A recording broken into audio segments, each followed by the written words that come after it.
I get comments online all the time. Something like, I would, but then saying, am I allowed to say that? Or am I going to hell? It plays into the infantilization of people with a disability. But in reality, I mean, at least I'm quite durable. Okay. You know? You hear that, fellas? She's durable. If you ask her, do you need something? She's gonna be like, I need to get laid. I need to get royal. Yeah, honestly, guys, if you're listening to this, green light, I will be more than okay. But first, a word from our sponsors. Beducated is the masterclass for all things sex. Get better in bed and feel more confident by clicking the link at the top of the show notes or use promo code manwhore at beducated.com. It's like educated, but with a B at the front, so you know how to tickle the B on the back. This episode is brought to you by Been Verified. Help chip away at the uncertainty that comes with online dating and use BeenVerified.com, a leading platform for online background searches and people search reports. With their powerful search tools and extensive database, you could easily gather information about potential dates, which may help you find peace of mind before taking that next step. You can never be too safe when it comes to dating. Get 20% off today to help take control of your dating game. Visit BeenVerified.com/podcast. Welcome to the Man-Whore Podcast.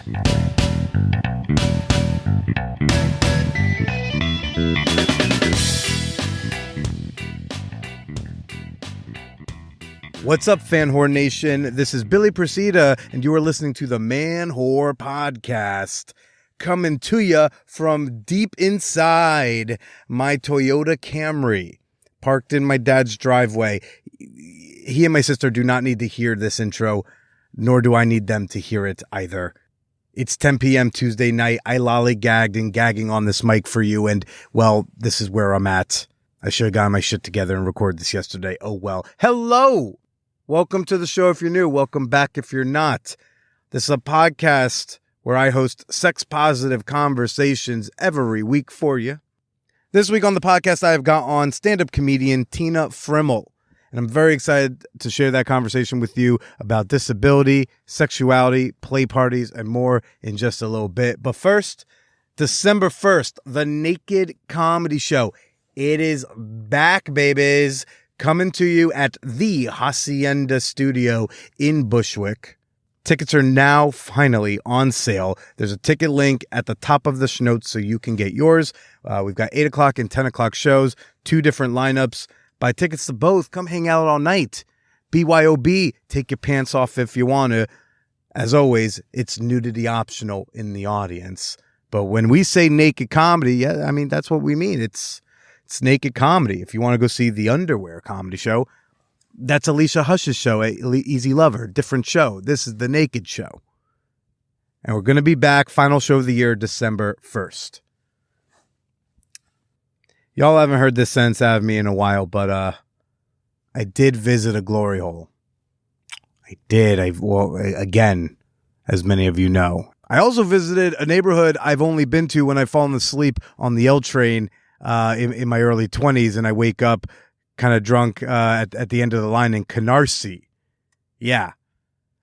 I've never really gone to Canarsie, Brooklyn on purpose. Canarsie is a place I end up by accident, wake up panicked, and hope the Uber gets there quickly. No. This time I went there on purpose. I put in directions into Waze, and I drove myself into Canarsie because I answered an ad for a glory hole on Reddit. It'd been a while.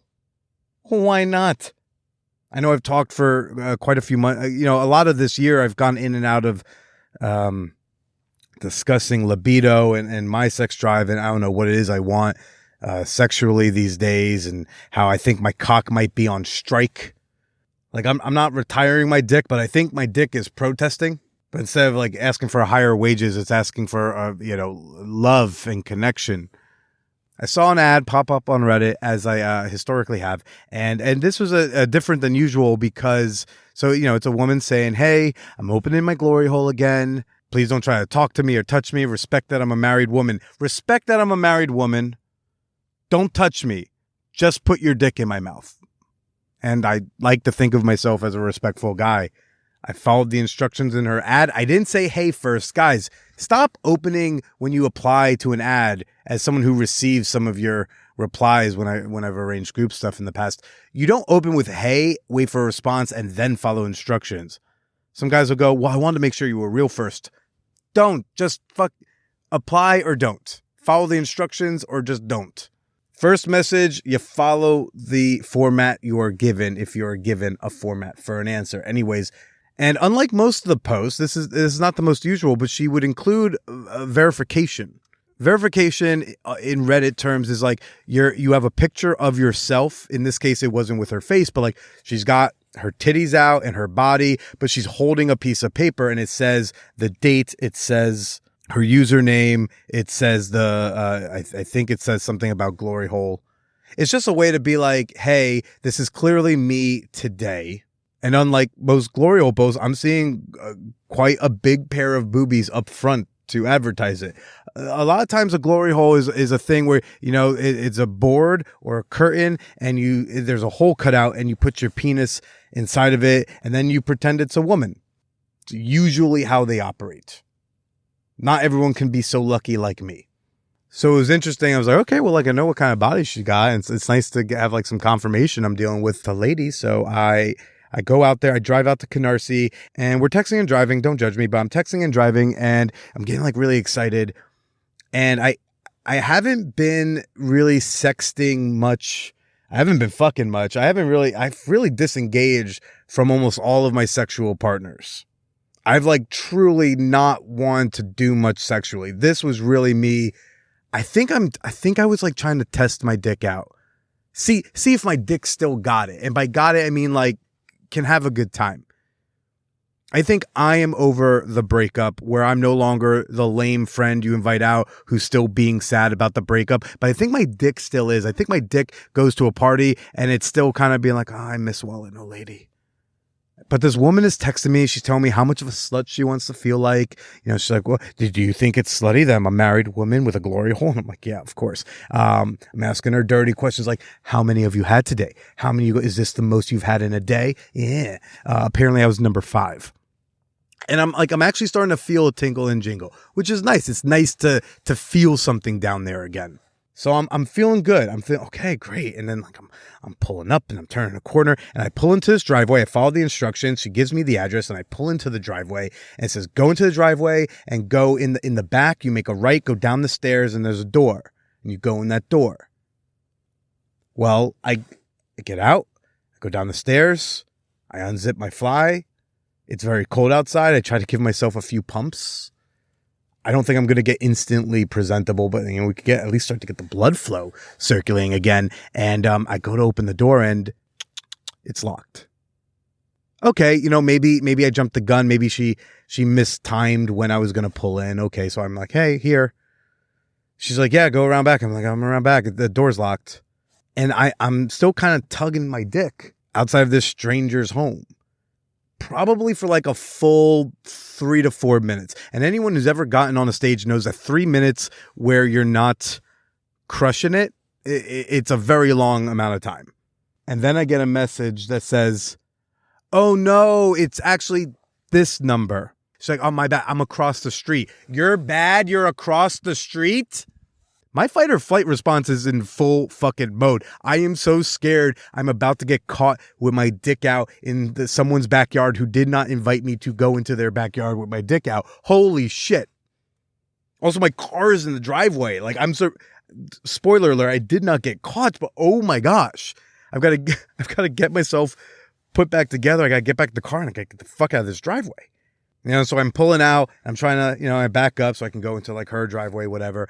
And as I'm pulling up, I see her address, the place across the street. And like these 3 or 4 like grown ass women that, kind of look like they would be like her mom or her aunt's ages. And they look like they're going out to something. But they're also kind of like hanging around outside of the building. And again, my instructions are kind of walk down the driveway and then go around back. I don't want to. I'm not trying to just like walk back there and they'd be like, oh, excuse me, man. Why'd you going back there? And I'm like, there's a glory hole. I heard. I don't know if y'all want to no. What am I supposed to say to that, by the way? Because I don't know the woman's name. What am I supposed to say? Oh, yeah, I'm here to visit. I don't fucking know. I'm supposed to visit this your married niece or daughter or whoever she is to you. They're just kind of standing out there. Then I say, hey, like, I think you have like aunts or something who are hanging out around outside. What am I supposed to do? She's like, it's okay. Just come back here. It is so difficult for me to trust this instruction.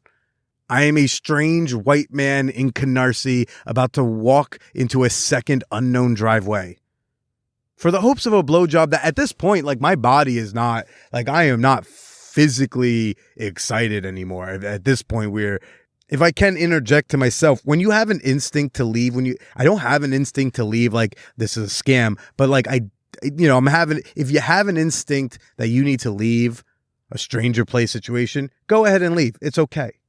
You're not a failure. You're not a wimp. Trust your instincts because it's not going to be fun and sexy if you don't feel safe. I felt safe. I just felt uncomfortable. But like, I just want to, in this point of the story, remind you that you can leave things whenever you want. And that's okay.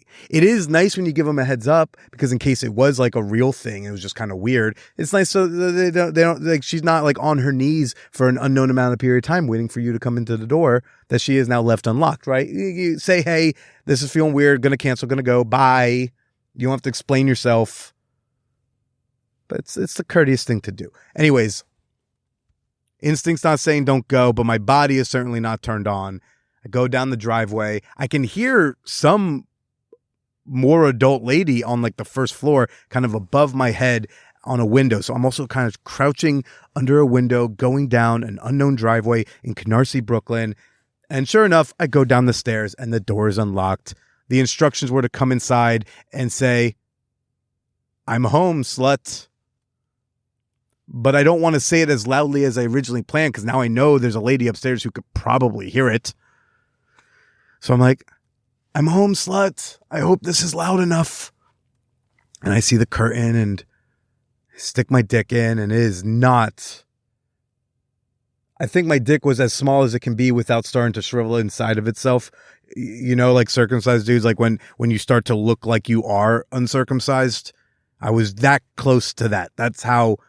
Oh, and by the way, I could hear her TV, which is playing some sort of like trashy, you know, reality talk, something sort of Jerry Springer-esque talk show. So it's like now I'm getting my dick sucked while I hear a mother be disappointed in her daughter who's being too slutty. Wait, actually, that might have been kind of the point. Wow. I just put that together right now. Anyways, I don't even want to say I got a blowjob as much as my penis was in someone's mouth until I ejaculated, because that is as clinical as the whole thing felt. And I don't know, maybe my getting my dick sucked at anonymous impulsive glory holes, maybe that's finally behind me. Is that a sign of growing up? Possibly. When I started doing this podcast almost a decade ago, interviewing women I'd hooked up with about why we didn't work out, a lot of people would sometimes ask, or sometimes women on dates would wonder if they were on a date with me because I was there for content. Am I having all these crazy sexual encounters for content so I have something to talk about on the podcast? And the answer has always been no, because I was doing this stuff already. I sincerely enjoyed doing this shit. And this is one of the, I don't know, I'm not going to say the first time ever, just it was just a really notable time where I'm like, there was once a time where this would have me rock hard. And I'm just kind of like, meh. I could have saved gas money and jerked off at home. Which also would have been meh. Because really what I want is, you know, be on a date and have connection. And that just became a little bit more clear. So that is that story. Before I get to my guest this week, Tina Friml. It's time for the fan whore appreciation moment, okay? This is a part of the podcast where I like to give a shout out to one of the members of my fan whore community on Patreon, Malik Gale. Thank you so much for supporting the Man Whore podcast with not only your downloads, but also your dollars. They help keep a roof over my head and gas in my car to drive to Canarsie for a mid-level blowjob that maybe I didn't need in the first place. And if for any reason that slutty wife is listening to this podcast right now, I'm sure you are a wonderful, slutty, beautiful cocksucker, exactly how you want to be. And you know what? I was not in the headspace, and that's on me. You're great. This is my problem. Don't worry about it. You are wonderful. But I want to thank Malik Gale for your Patreon membership. And you too can support me and my work on Patreon for as little as $2 a month. Pay for an annual membership all up front. I'll give you a discount. Give me a cash infusion in my pocket as we head up to the holidays at patreon.com/manwhorepodcast, or download the Patreon app and find me on there. Tina Friml is a very funny stand-up comedian. She shot with Comedy Central. You've probably seen her clips on TikTok and Reels. And I mean, it's not my place to break any sort of news. But you know, she's going to be on something pretty big in a few days. A rising star in the comedy world and a nationally touring headliner. She also has cerebral palsy. I didn't have her on to talk about having cerebral palsy. She recently went through a breakup. I had her on to talk about the breakup, but just naturally, the way she experiences sex and dating is heavily influenced by her CP. We've also got a bonus episode with Tina coming out exclusively on Patreon tomorrow. But yeah, Tina and I think we recorded for like over an hour and a half. It was crazy. We could have kept going forever. Who knows? Maybe you'll hear her back on here again sometime. Slight audio note. You're going to hear, especially later in the episode, some mic slide noises. It's, you know, a little something like that. I assume the CP maybe has a little something to do with the regular motion of holding the microphone in her hands or whatever. And this is the type of mics that I got. What I'm trying to say is, if you can't tolerate that occasional sound, you're ableist. Anyways, had a great time with this one. Let's go chat with Tina Friml. The Man Whore Podcast is sponsored by Beducated.com, the masterclass platform for all things sex ed. It's the Netflix for sex skill instruction. It's the Hulu of, I mean, well, no one wants to be the Hulu of anything. Look, Beducated, I've been talking about them for years. I've learned some very valuable sexual skills because of their courses. And they're adding new courses every month from the world's leading sex educators. One of my favorite things about Beducated is that their video courses.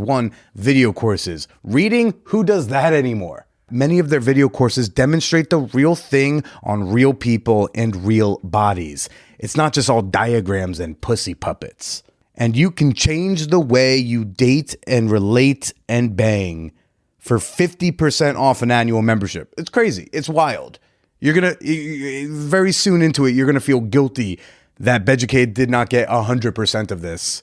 You can get 50% off an annual membership for full access to their entire library when you click the link in the schnotes of this episode. Okay, again, you click the link in the schnotes of this episode. Well, let me be honest with you. If you're listening to an old episode, the link may not be in the schnotes, but you can still use promo code MANWHORE at Beducated.com. You get 50% off the annual pass. You get to try out the website for 1 day completely free, and they have a 14-day money-back guarantee. So one more time, Beducated.com. That's B, it's E, it's D. You-cated, but like with a C. Did I make that more complicated than it needed to be? Look, it's educated with a B in the front because they're going to teach you how to put stuff in the B in the back. Promo code MANWHORE at Beducated.com, or click the link in the schnotes. Beducated. Somehow making learning sexy. I have a joke that I say on stage is, like, I'm single now, I'm back on the streets. Literally because I lived with him. Well, I'm glad you found a place to live since then. Oh, I did. Yeah, it really worked. Like, that was the moment when I found that place. My friend had that room open. Was I realized, like, this might be okay. I might be okay. Like, maybe I made the right. Yeah. Okay. Made the right decision to break up. Well, more just I felt like I was pulling the rug out from myself. I think, like we all do. And that back and forth mind circling of, am I completely self-sabotaging? Am I fucking up? You do kind of need a little boost from the universe, I think, to a little something out there to just say, hey, we got you. It's okay. You're gonna be okay. You know? You thought you were questioning whether or not, like, you were questioning if breaking up with him was you fucking up? Yeah, well, I think just, yeah, basically. I mean, because I never really had, like, a proper breakup before, so I didn't know where to draw the line. I didn't know what a breakup was supposed to feel like. Mm-hmm. I thought, wait, what if I miss him? Is that supposed, but I miss him a lot.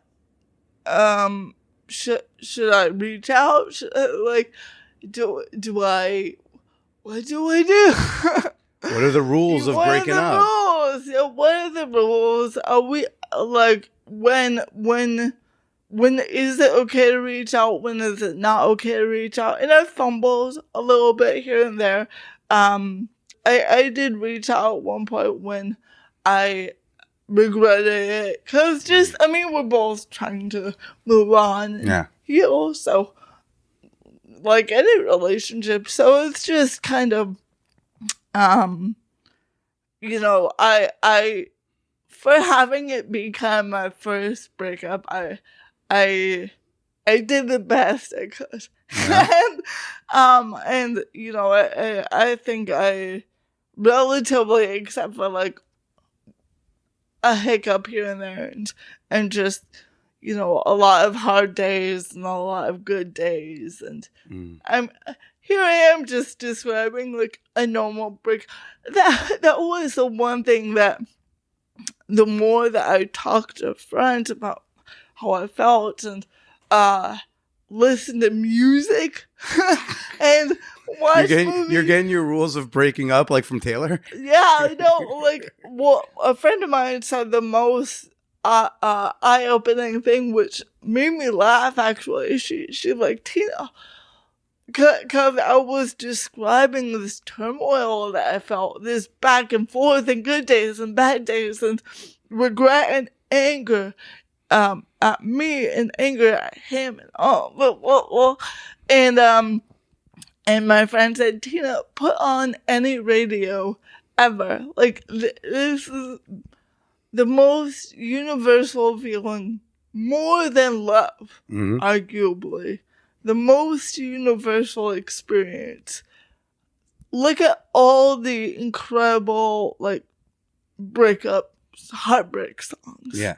They're out there. And it sounds cheesy, but that actually works. Yeah. Like, I really delve into it. And I think that humanity of, not only am I not alone, not only am I kind of in my own personal hell circle, I'm quite literally, this is just being a person. Yeah. No. Like 25% of all music is about like, I was in love and now we're broken up. And another 25% is about like falling in love. And I think another 25% is about sex, and the rest of it's about like, I hate my dad. And that's just punk. Yeah. Yeah. No, actually, cause I work often at the Comedy Cellar. Yeah. And, right after, within the first couple weeks, I was still reeling, and I had mentioned kind of my general situation to a comic, and that I was coming out of a breakup, and he said, "Congratulations, your comedy is about to be so good." So good. And he clarified, he said not even that it will be about the breakup. It might not, but it will when people are in turmoil, they lean into their art, and they it's so ironic, but they get more creative. They get funnier. Yeah. Yeah. I mean, I don't know if I got funnier last year after the breakup, but like I did start taking my clothes off on stage. So I don't know what that means. But I love it. It manifests in so many ways. It's so it's a good time to say I'm here right now with comedian Tina Friml. You may have seen her clips online. She's a big old viral comedian, super funny, and thanks for coming through. And apparently heartbroken. Oh yeah. Well, every day is a little bit better, and Well, when in the DMs when you were like, I was so you were if it's okay to say it's like you were considering doing the naked comedy show, and then you're like, sorry, I couldn't do it. It's just like I'm going through this breakup. It's really tough. And then I'm like, well, if you don't want to bury your body, you want to bury your heart and soul on my podcast. Bury my soul. Yeah. No. Well, I mean, more than that, I think I just wanted to meet you because I'd heard about the naked comedy show.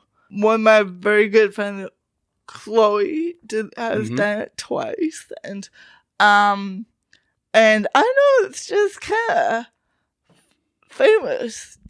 There is a infamous, and I mean, but it's such like I know I was saying this to my roommate actually, how it's so fun and funny how the people that you end up getting on it are not the people you would expect to do it.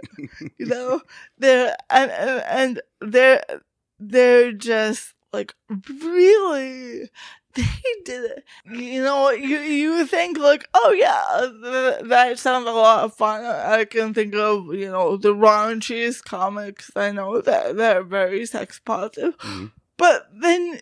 No, you get just like, Nat Towson. Yeah, I know.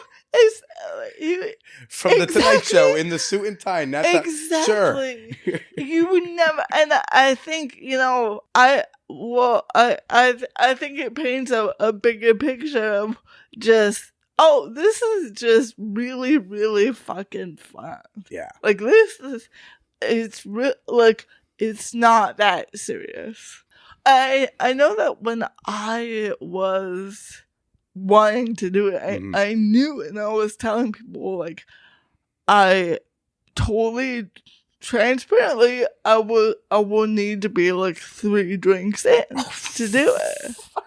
Like, give me 3 Chardonnays, and, like, there we go.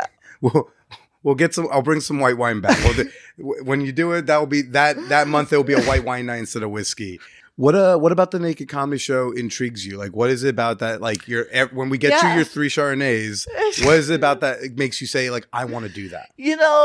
A few things. So, in the past year, I got really, I had kind of a self renaissance. Okay. And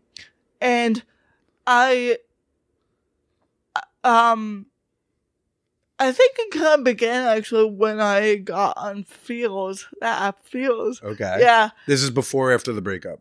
Oh, this is you were before. on. Is that I guess where you is that I guess where you met that guy? No, actually, we knew each other in person. So you were already on Field. So you're already exposing yourself to some stuff. I actually it was so funny because we knew each other and at one point the topic of dating apps got brought up, and I mentioned like, I'm on this app called Field, and I didn't know that he not only knew what that was, but he, I can't remember if he had ever done it or not. He definitely done it, I promise. He was like, really? It was just that like, is that so? Like, so he's surprised that you're on Field. Yeah. Specifically. But, in his defense, I got on Fields. A friend recommended it to me, who was trying to kind of get over her last breakup. And And she had met some just really just cool people on there and had great experiences on there. And, but she didn't tell me that it was, you know, kink polyamory, all the colors of the rainbow app. And, at the time I was just not really into, you know, I was open-minded, but I was not, like, part of that scene. I didn't identify at all with that. And, once I got on there, the whole thing was a joke for a while. Sure. I was just, like, I couldn't, because here are all these people that are so communicative about what they're into and what they're looking for. And it was so kind of out of the social norm that I just thought was funny, you know, and intriguing and kind of this like curiosity, like being a fly on the wall almost. And I wasn't even analyzing like, if I were to be this open, what would I say?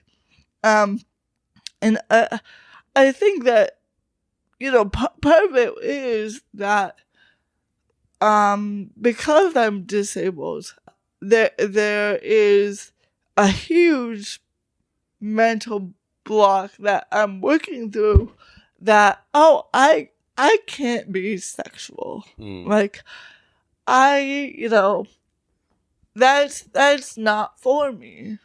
You always thought that? Yeah, well, you know, doctor, I did,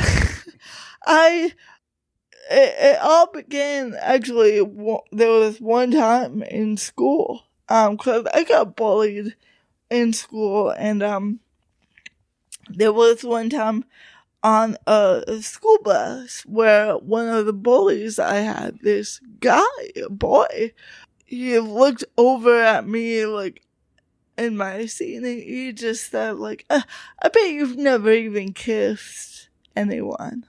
And I was, like, 15. And I hadn't. And, that, you know, even just that dig in particular, that kind of, like, you know, it was just that reinforcement of your, like, love, sex, intimacy, affection, you're, like, forget it, you know, that it's almost ridiculous. Surely you haven't even kissed anyone yet. And the fact it was true. And I think that really solidified, it burned something into my formulating brain that, I'm not sexual. That is a part of life that, I do not belong in. You know, and I think it was more that, no one would find me attractive. No one, you know, I'm so the opposite end of any kind of sexual thing. And sexuality for a long time I viewed as a kind of an indulgence, a party that I just simply was not allowed to be in. And I think that it was only in the past year that I really kind of began to challenge that. To indulge. And, you know, I had obviously experiences beyond this year, but it was the first time in my life I really thought, what am I into, though? Like, and can I say that out loud? Can I actually show people that and be like, do I have to even be mortified? Can I ask for that thing I know I want? Can I actually just ask for it? Yeah. Maybe I'll get it if I ask for it. Exactly. Which it does, goes beyond even anyone with a disability. That's just people in general, especially a lot of women. It's just finding out like, oh, I think I can actually ask for it. Oh, yeah, completely. And I'm sure that there is that kind of cross-sectionality of being disabled and being a woman. That, you're kind of low-key taught, don't be outwardly sexual. Don't, you will alienate people, basically, if you do. Not only will people not want to meet you there, you will be making people really uncomfortable if you even say it. Yeah. And I think that it took this year. After I kind of got on field, I never even really met up with anyone on field, but it just got the ball rolling. Yeah.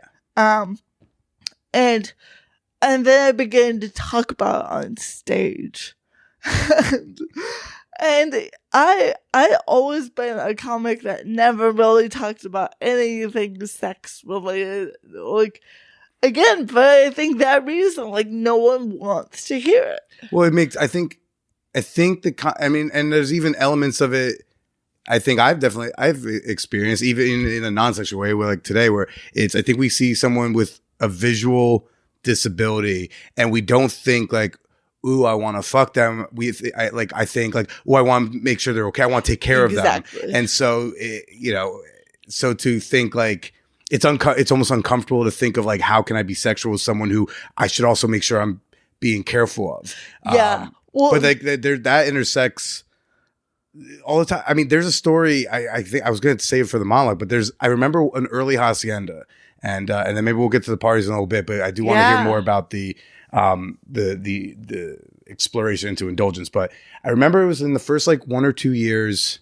It's probably 2014 or 2015. I'm at hacienda. I'm in the basement, and earlier I had seen there was a woman in a wheelchair. She was in this really hot red piece number lingerie, but she was in a wheelchair. She's on the first floor with like her partner. And later in the night, I'm in the basement level where they have like mattresses, like play spaces set up. And I see the guy is carrying her down the stairs, and like a normal sized guy. This is not like, he's not like a Twinkie guy, but like he's not big muscle dude. Like there's some dudes you look at and you'd be like, why aren't you carrying someone right now? You should be if you're that big, you should always carry somebody. There's someone around you who needs to be carried. No, this is a normal guy, and he's carrying this woman down these stairs.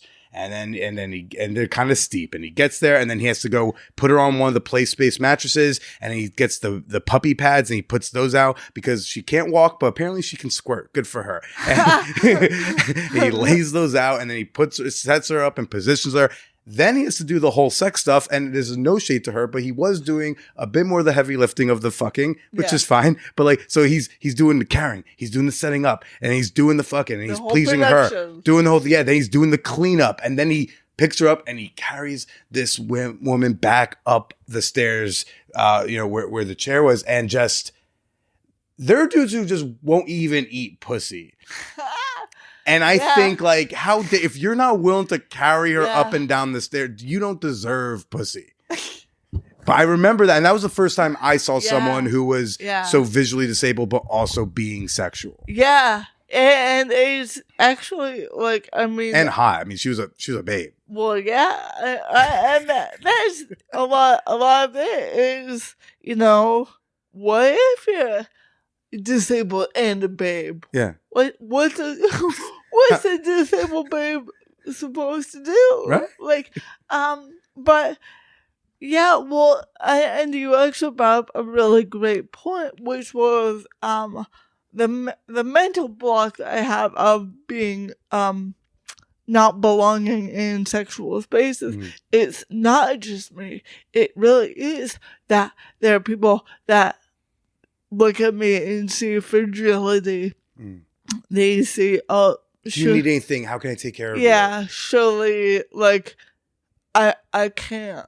Well, I get comments online all the time, just like people being like actually commenting, you know, something like I would or like smash or, you know, something like that about me, but then saying, am I allowed to say that? Or like, am I going to hell? What do you think? No. and you know, it plays into the infantilization of people with a disability, and that I'm 29. You're not going to hell. What are you talking about? And you know, it really is that kind of like, almost like, I don't want to break you. I don't want to hurt you. I don't want to do something that makes you sore or puts you in danger or anything like that. And but in reality, I mean, at least I'm quite durable. Okay. You know?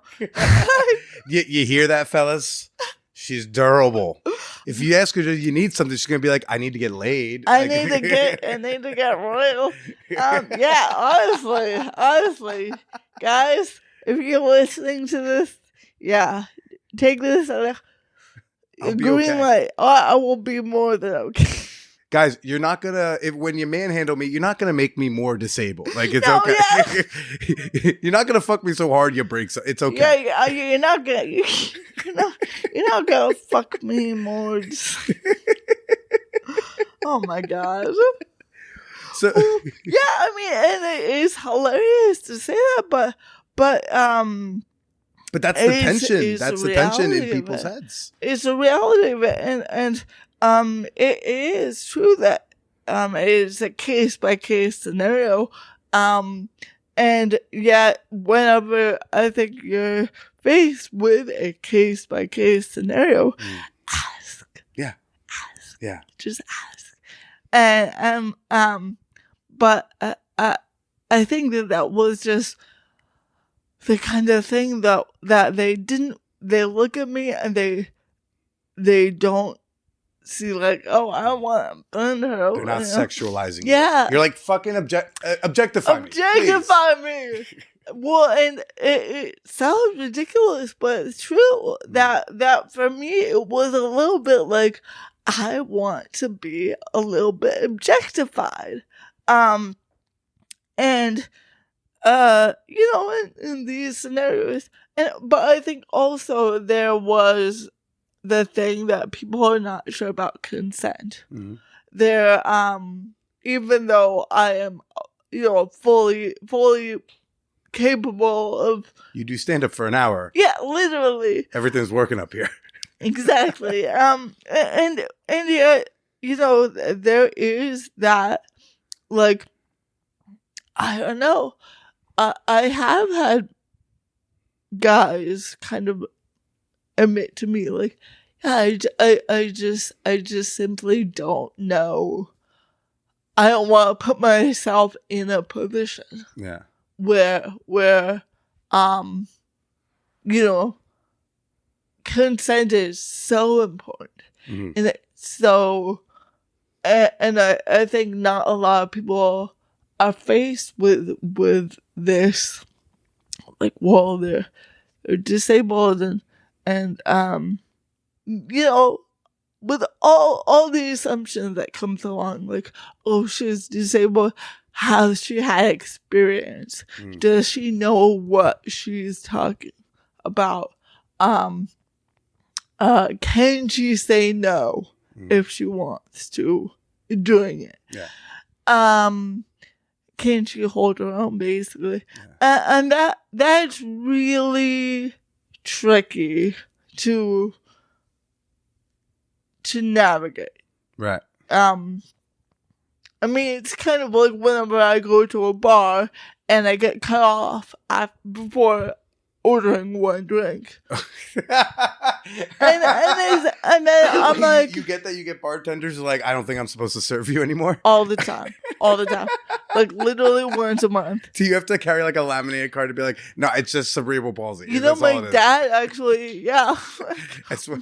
My dad actually wants me to carry a card in case I ever get pulled over. Yeah. Saying like she's got cerebral palsy. I cannot. Would you like to do the field sobriety test? No, officer, I would not. I would not. No, thank you. No, but exactly like That makes it so awkward when you are drunk driving. It's so awkward. Oh, I do a story about it. Not that I ever drunk drove, but well, as long as we're in the statute of limitations, she's never drunk driven. She's got to wait 7 years to admit that. But one year I was in London, and me and my friends went into a gay bar, Okay. and the bouncer stopped me and said, "You can't come in. You need to sober up." And I said, "Oh, actually, I'm disabled." And the bouncer said, "You're literally holding a cup of wine, and you've got wine all over your mouth." And I said, "Fair." Very. Fair. So, with the concept of like the naked comedy show, do you think there's an element of like exposing yourself physically to an audience that, maybe like, do you think that wanting to be sexualized, wanting to be objectified, wanting your body to not be seen as frail, but something that you can look at and want to play with or be turned on by, like, I guess I'm trying to figure out how I keep running up to the question and not knowing how I'm finishing it. Do you think there's something about doing the comedy show that exposes you in a way that you want people to see you? A little bit. Okay. I think I feel more that way with like the parties that Hacienda has. Mm-hmm. I've never been to them, but I have been like dancing around the idea. And well, they're called play parties. They're sex parties, right? Yeah, but I play party is like kind of if you say play party, it will signify a little different visual to me than sex party or like swinger party. Play party is gonna, I think, be less creepy. I think it's gonna be more consent driven. I think it's gonna have more queerness and kink around. It's like kind of like so it's not just everyone's actively having sex on top of each other. No. It is like only if they want to be. it's more like sex and or sexual oriented thing. Almost like sex is the theme and the activity and but it is a wider variety of what you can do. I like the beginning of how you phrase that because it's like Hacienda is something specific to what Hacienda is its own thing. There are a lot of parties that have a similar mentality of it, but just when I hear play party, I think Hacienda embodies that differently than when you say sex party, swinger party. And so the idea of it's the theme, sex is the theme, sex is like the activity, like when you go to board game night, board game is like the activity plan. You also don't have to play the board game. Like sometimes someone comes to the board game and they're hanging out because Hacienda is a house party and sex can happen there. And there's spaces where there's no sex happening. So if like, because there's some sex parties in the city or play parties where it's like one big room. Yeah. And if, there's a section where maybe you can go talk to someone, but you can sense that you're not having sex because of all the sex happening. At Hacienda, there's like so many spaces you can be in on the first floor, in the backyard, in the where there's no sex happening. So you're just at a really sexy looking party. And then there's like the basement, which is like the biggest of the fuck rooms or the bedrooms, or which is, So I like the idea of like sex is the theme, but you don't have to be having sex to be at this party. Yeah, sex is like the big, it's like the theme, the word of the day. It's the word of the day. It's the vibe, but you also don't have to be doing it. Yes. So.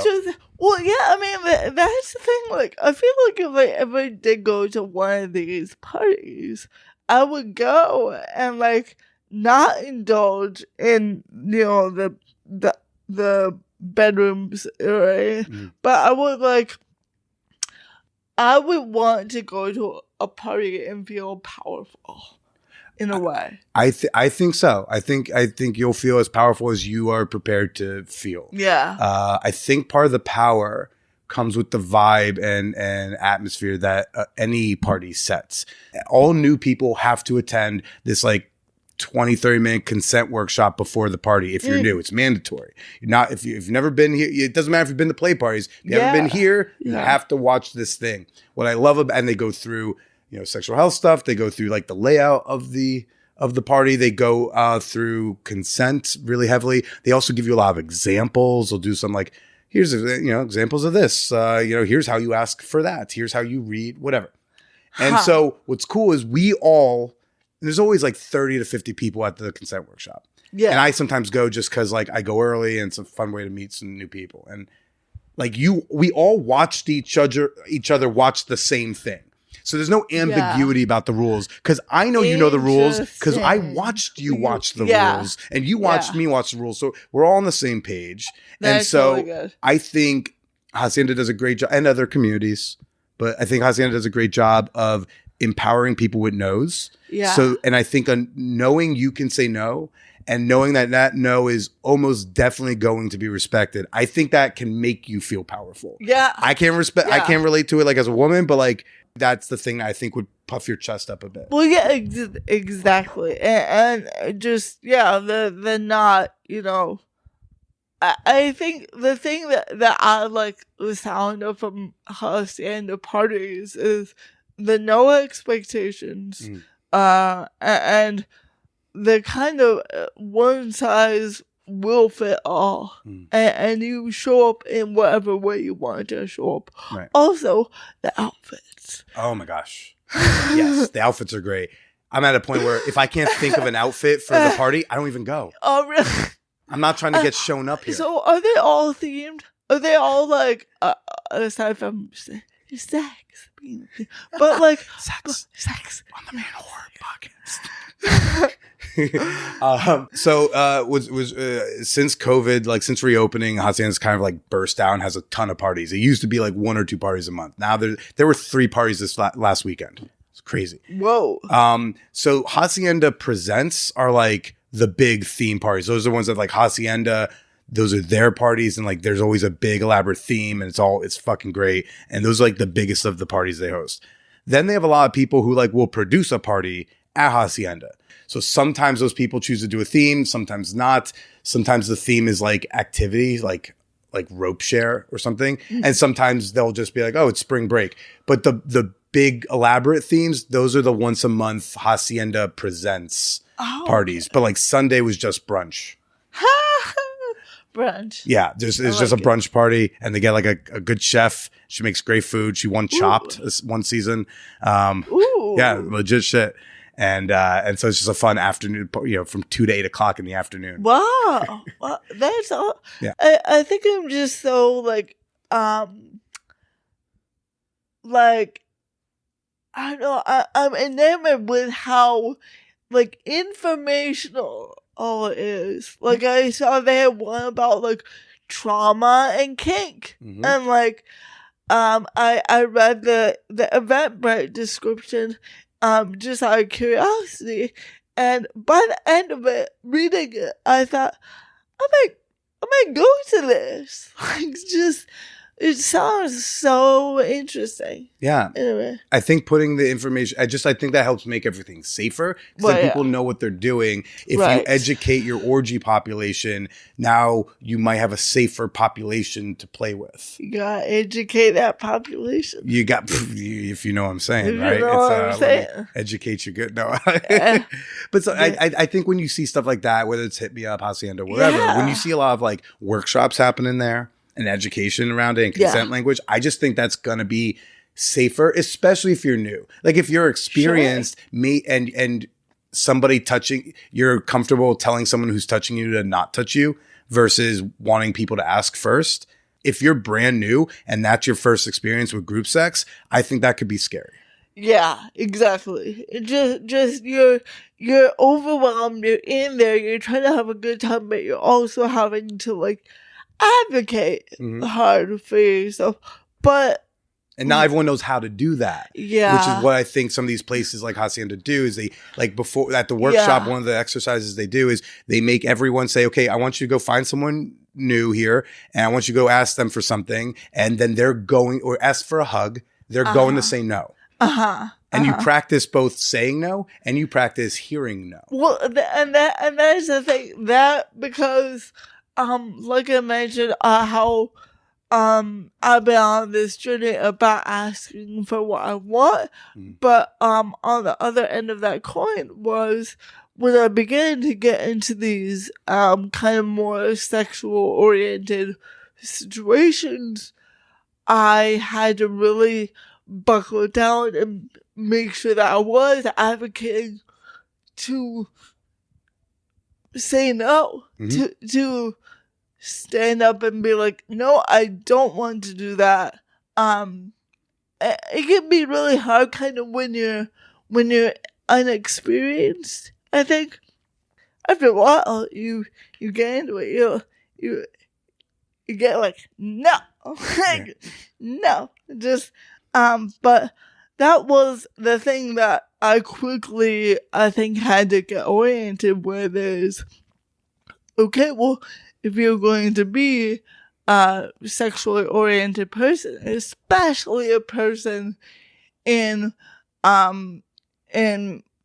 kinky situations or even not, whatever, you gotta be able to advocate for yourself and know what your limits are and know what your, I think they call them like hard limits and soft limits, and I don't know. The most vanilla person should still be able to say no, learn how to say no exactly to super vanilla sex with someone they don't want to have sex with that night. That's, you know, everyone needs, but we don't teach that. And so when it comes to being on field and being out there in these streets and years like in the year of indulgence is, well, so what does Tina want? What is Tina asking for? You know, like Tina, like I've always done certain things that I was into, but I think right now the reality that I've come accustomed to is, and I think maybe that's why I brought up the word powerful. I want to feel powerful, and which is hard because how do you feel powerful when you're not a dom? And realizing that there were a lot of kind of what I'm into is a lot of nuance, and it's almost it's more a feeling of just being in control. Is almost like, how would I describe it? I to be reveled, like I realized that, you know, there were a lot of scenarios that I got kinky feelings from that were not sexual. You know, a lot of like being reveled, being kind of not worshipped, but that's a fine word. It's a fine word. Just almost kind of like, and this might make no sense, but kind of how like, okay, you know that scene in Labyrinth? Not seen Labyrinth. You've not seen Labyrinth? So sorry. Oh, I feel like that's mandatory viewing, like Vermont 6th grade weirdos, but it's best movie ever made. But anyway, it really is. But a lot of that movie is about. There's a lot of puppets in it, right? I think that's what keeps keeping me from hitting play. You don't like puppets? It's not that I don't like puppets. I just keep going like, everyone says it's amazing, but like, how could it be amazing with all these puppets? But I will do it one day. I will. Oh, Billy. Billy, no. No, okay, you take me to a play party. You'll introduce me to Labyrinth? Okay. Yeah. Sounds good. A Labyrinth play party. That'd be great. I'm sure that has to have happened. Really? And everyone has to bring a puppet. I feel like that's, if it hasn't happened, I will be disappointed in the sex positive community.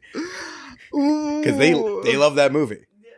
Because it's kind of gay. I hear it's kind of a gay movie. So it's not not so much a gay. No, but like not in plot. Just like I feel like in tonality. Okay, yeah. Because Bowie. Well, yeah. It's a very queer vibe. It's very, very queer. So the thing that I like about it, it is this movie where it does have these undertones about kind of coming of age sexually. This is just my interpretation, but and the kind of weirdness of it in that there is this young girl and this protagonist who's Bowie, and he's got tight pants and he's hot and wears makeup and androgynous, and yet he's very seductive. And yet you're supposed to be afraid of him. And so right in the middle, there's a scene in a ballroom. It's a standalone scene where, again, nothing at all happens in it. But they're dancing in a ballroom, and she's got this like amazing kind of white gown on, very kind of virginal gown. And you can see him in the crowd, and he's dancing with all these other people, and they're all dressed in kind of murky brown colors with these grotesque masks. And he's always giving her the eyes, and he's following her. And just she's overwhelmed by all this, and then looks over at her, and he's looking daggers at her with this like hot kind of, and the whole thing is just so sexual. It's so alluring. I think when I saw the scene when I was 19, I was so turned on by it. Right. And how did I get on this topic? I think you were trying to describe what you're looking for. And you were and you were talking about wanting to feel in control and you want to feel powerful, but you said not dominant. So that's I'm very curious because I can't tell if it's you want to be submissive but know that you're in control and powerful in your submission, or if it's some sort of other kind of worshipy vibe. But it's not about like, hey, you sub, come worship me. Just maybe it's being ravished. Maybe it's the like just being overwhelmed with being desired. I think being both of those things. I think being ravished, which is so funny because I'm a comedian, and you think that like because I do get attention all the time and all this, that I'd be the opposite. I'm like, oh, I want you to step on my face, but I know it's kind of like being ravished and being overwhelmed with this nurturing, almost. It sounds like you want to be able to feel how hot someone thinks you are without them like necessarily touching you. That's exactly it. It's a seduction. It sounds like you, and desire. I mean, we all want to be desired. I don't even know if that's a kink. I think it's just I want someone to look at me the way Bowie looked at this woman in the white dress. I want someone to look at me and I'm like, that person wants to fuck me. Yeah. I can tell that. And he's like 20 feet away, but I can fucking tell he wants me and I want him because those pants are tight. Yeah. It's almost like, or like in that Michael Jackson song, like, see that girl? Scandal acknowledged, as P. Holmes say. Well, I also want to be tied up. So okay, there you go. Burying the lead there. What are you looking for? There's all this, and we brought up labyrinth and worship. I want to be tied up. It would be ropes. Lady wants some ropes. We cracked the code. So easy. Yeah. Rope top. Maybe it's a whole lot of fluff, and then. I feel like dudes, if dudes only knew, like rope tops are so in demand because like so more people want to be tied up than want to do the tying. Really? So like I know I could attract a whole different world of people if I just took a weekend and learned the fucking knots. because like so many people want to be tied up, and I'm just like, oh, that seems like work. I don't want to do homework for this. I did get tied up, not for a sexual thing, but you were kidnapped when you were a child. Yeah, you know that story again, Tina.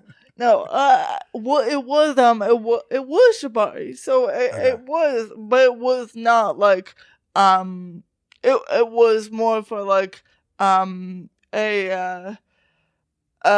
photo shoot that they but I was not the model, I was the stand-in. You were the stand-in in a shibari photo shoot? Yeah. What does that mean? It means that that day the model couldn't come. This is like when Josh Gad can't like show up to do Gutenberg and the understudy's gotta jump in. Oh yeah, and then Russell has to jump in. Yeah. Yeah. Kinda. It was because the model, you said Russell, and we both know that we're talking about the downside with John Marco. So just listen to that the other day. I saw that he was on the podcast. It was so funny. I love John Marco. So wait, so like the model couldn't show up, so you end up being the model? Yeah, basically, because the model couldn't show up, and but the shibari artist, the rope tire, was on his way. And the photographer was there, and so basically I was just kind of there.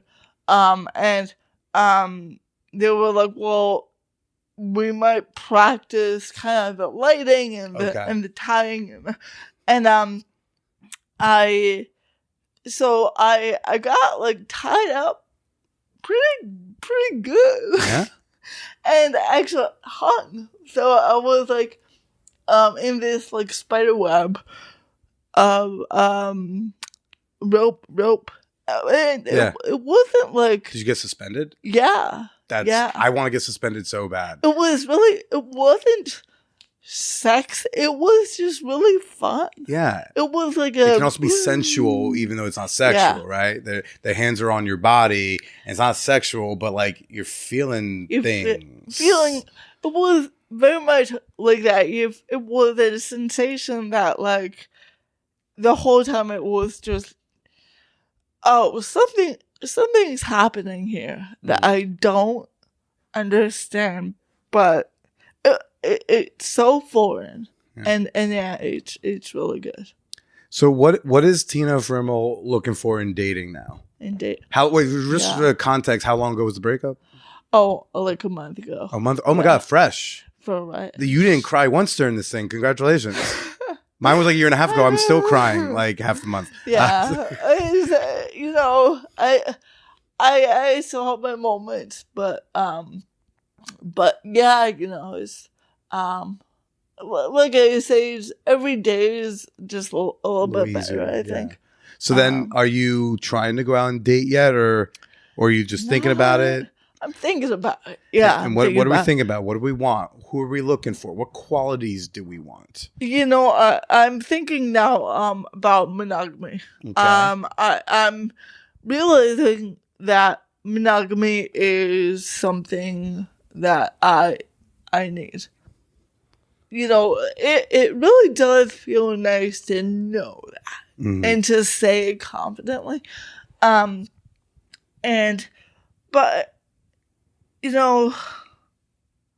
I think more than that, like I'm just really realizing kind of what I view love as, and what I view as the core foundations of a relationship.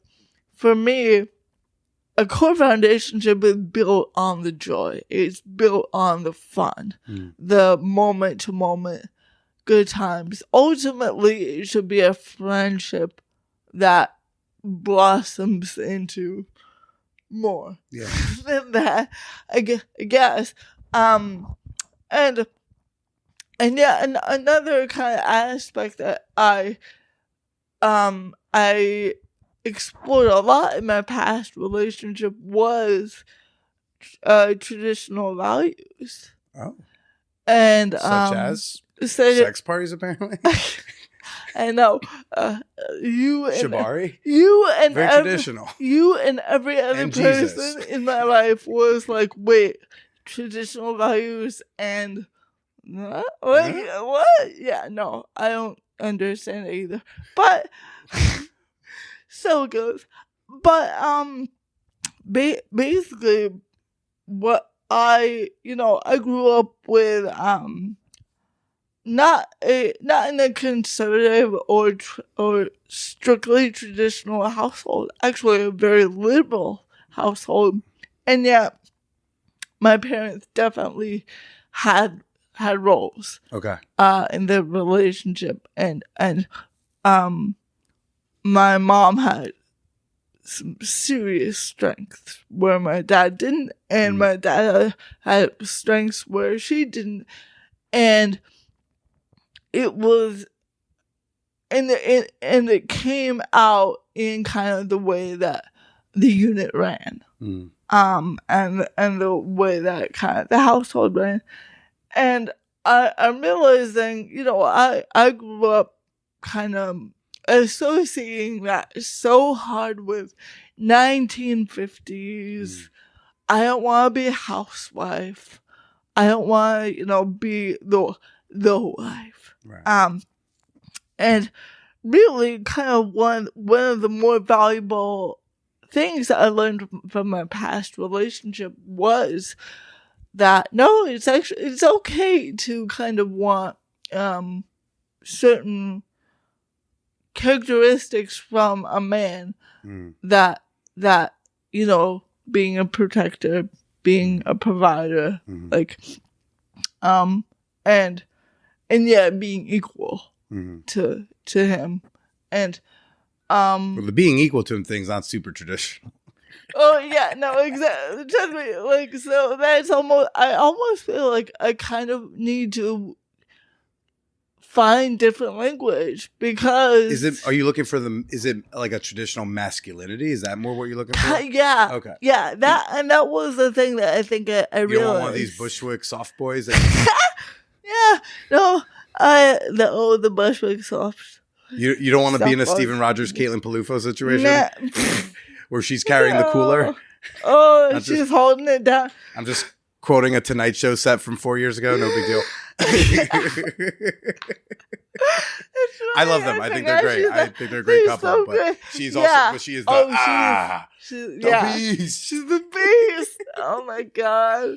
Yeah, no, it kind of like, there were a lot of qualities, that I found in my past partner that I just loved. I love that rugged, and they were things that perhaps I think to get back to the point of I never allowed myself to think about things like this. I didn't think I was allowed to as a disabled person, but just like, I like rugged men. Yeah. I like broad, kind of protective men. Yeah. I like men. You like, man. You want a guy who can bring you up and down, carry you up and down the stairs. Exactly. When you said that, I was like, ooh. Right? Like, you get a little tingle. You're just like, this is hot. I'm not even in a wheelchair, but like, fucking bring me. It's like, I can handle the stairs, but please carry me. Please, no, I mean, and that really is kind of like, if a guy was like, can I carry you? That would be a big yes, please. Yeah. Yeah, I don't know, just almost kind of like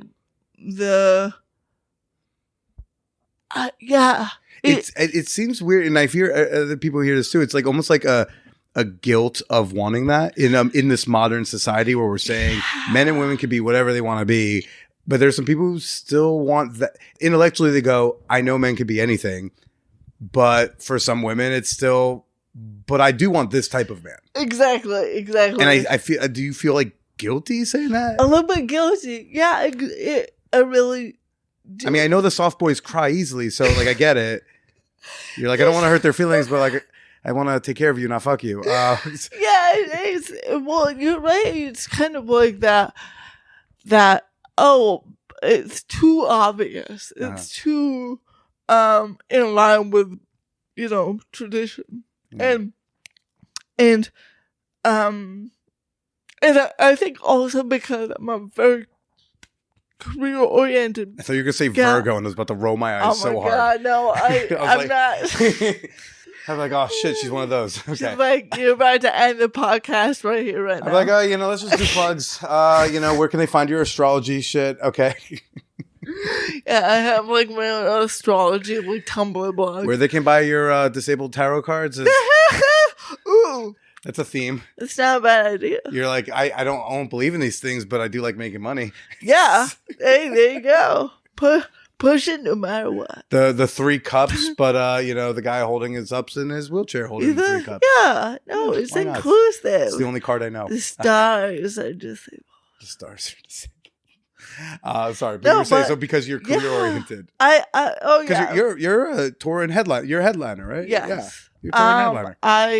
And very, very career oriented. Very, I run my own business. Mm-hmm.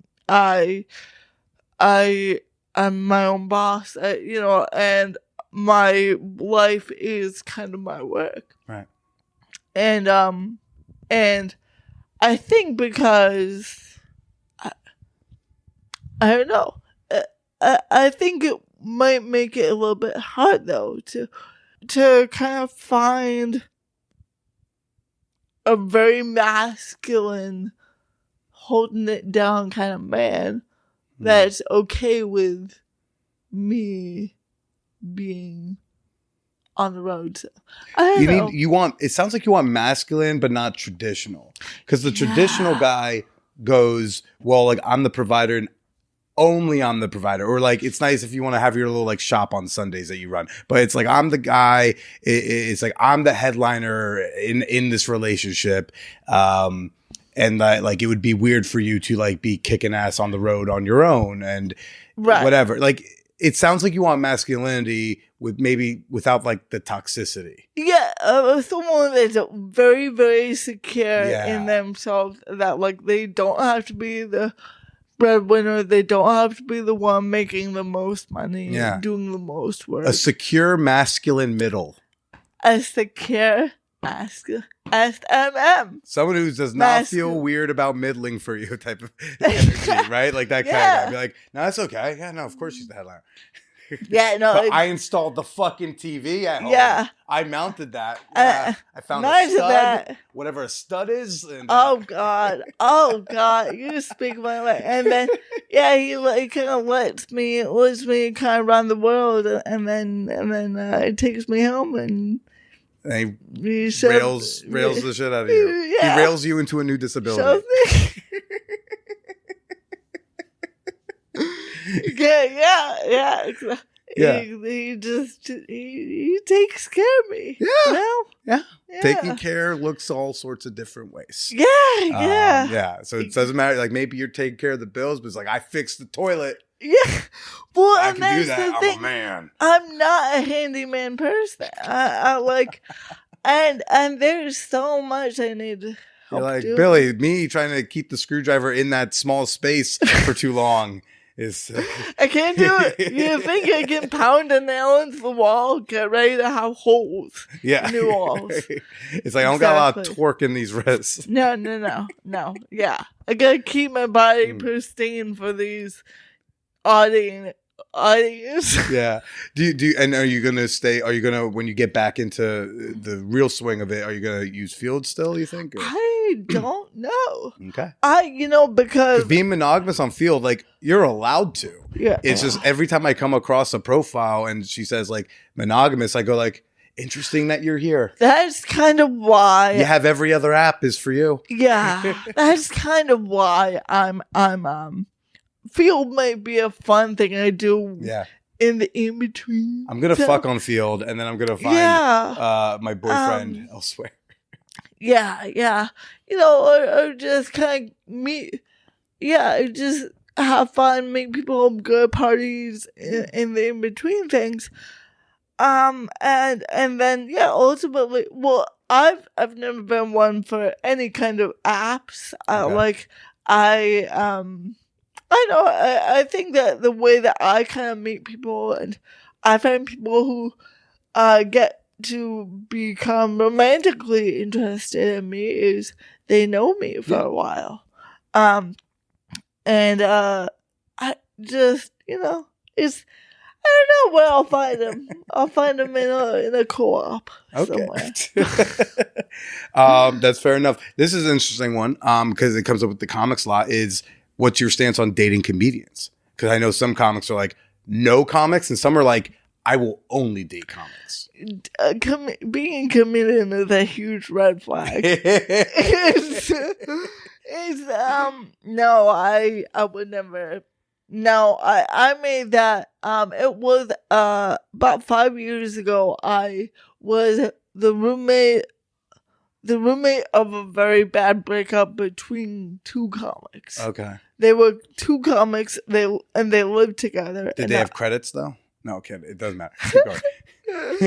Yeah, this was back in Vermont, but and I was roommate, and I saw, the breakup. I saw everything.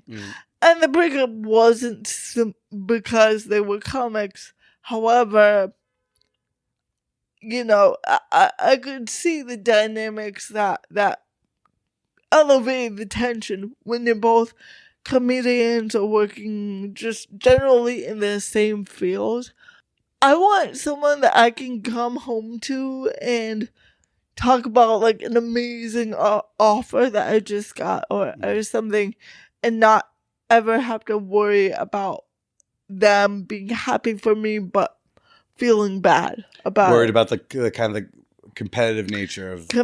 Oh, well, you got that, she got that, he got this gig, you got booked on that. You don't want to have to deal with the differences of that. Exactly. Yeah. And I think just that comes back actually to the idea of like being with someone who's secure enough for you to be out there kicking ass, like as the feminine half of this relationship, but also like in theory, if it were like two comics, it's someone who can be happy for you without being butthurt that they didn't get it. Yeah, my win does not mean anything about them except for a win for them. Like, hell yeah, my lady is out there killing it. Right. And we are not known as being a confident group of people. Yeah, exactly. Maybe it's that too, just whatever led you to comedy. That's well, when you're ready for him, I do hope you come across that person who can bring you all of that. Yeah. And in the meantime, I hope you get to have all the fun that you have, all the indulgence. I love that word for this. Just indulgence. I think that is a perfect word. As the Gen Z would say, I'm in my indulgence era. Indulgence era. Our indulgence era. Exactly. Tina, this was awesome. I mean, we went long but I feel like I could keep going forever. But I will not make you. Where can, for now, people go to, find you and follow you, check out your stuff? See you on the, you still got tour dates? I'm actually just about to announce my 2024 spring tour. Exciting. So January through March, I've got a ton of dates. Great. On the road all over the country, and Canada, and I can be found on Instagram and TikTok at just my name, Tina Friml. Friml. There's no vowel in between. No. I'm sure there's a story of where that vowel got lost in your family history. It's somewhere in the Czech Republic. Great. Yeah, that place where like none of the letters seem to make sense together. Yep. A C and a Z, why not? Why not, baby? So, Tina Friml, no E anywhere in that. And they can find tour dates on website? Instagram, okay. I would say Instagram. I have a website, but websites are kind of obsolete now. No, I think I challenge. I heard this yesterday on a podcast, and I say I think just people are getting lazier and being like, I'd rather because no one knows how to make a website. I'm still trying to figure out Squarespace. They said it was fucking intuitive. It's fucking not. Yeah. I can't figure. I try to drag something, and they say go fuck yourself, and I'm like, I pay how much a month for you? Tell me that. Anyways, so I think like link trees have made it like, well, here are all my links. Sure. Yeah. But like, I don't know. I think they're still selling to a website and having like an about and being able to have information, being able to sell merch easier. Yep. You know, but right. you know, we're in the era of link in bio. Lincoln Bio. It's fine. Lincoln Bio. It's We're fine. so deep in the Lincoln Bio era that I've heard that algorithms now don't push things that have Lincoln Bio. I would imagine. Well, thanks for chatting with us. And, you know, why don't you go ahead and say goodbye to everybody? Goodbye, everyone. Oh, wait a second. I need to do that was weird. You didn't like that one? I thought it was good, but you can try again. Goodbye, everybody. That was like the more sultry one. Yeah, she got her shoulders involved with it. I shimmied. Like a saucy aunt at a family reunion. Be like, hey, everybody. Have you tried the dip? Hey, it's like you're my aunt. Have a little dip.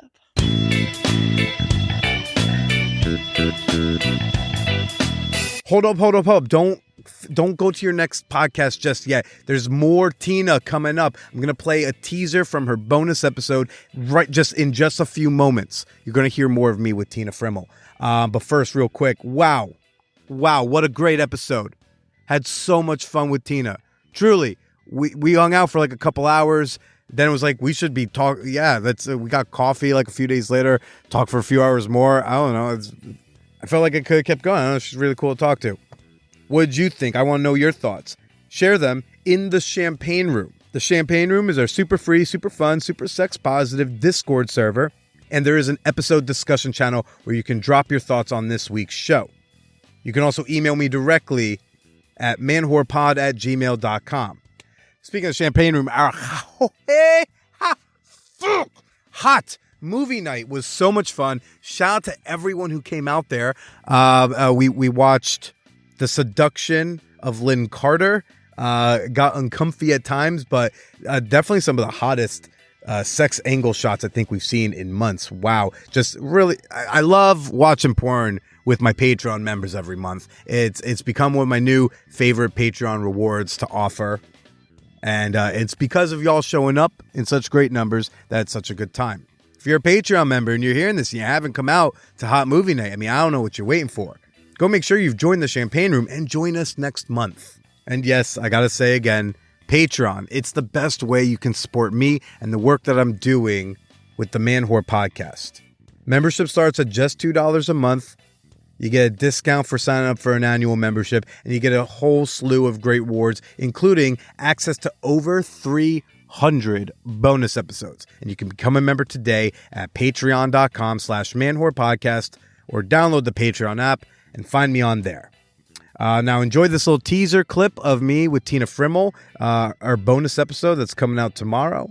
Only go to glory holes if you're really feeling it. You know, you don't want to go just because you're like, I guess. It's just you're gonna feel silly. You're gonna feel flaccid, and it's not fun for anybody while you try to sneak out her house without getting caught by a family member. Stay slutty.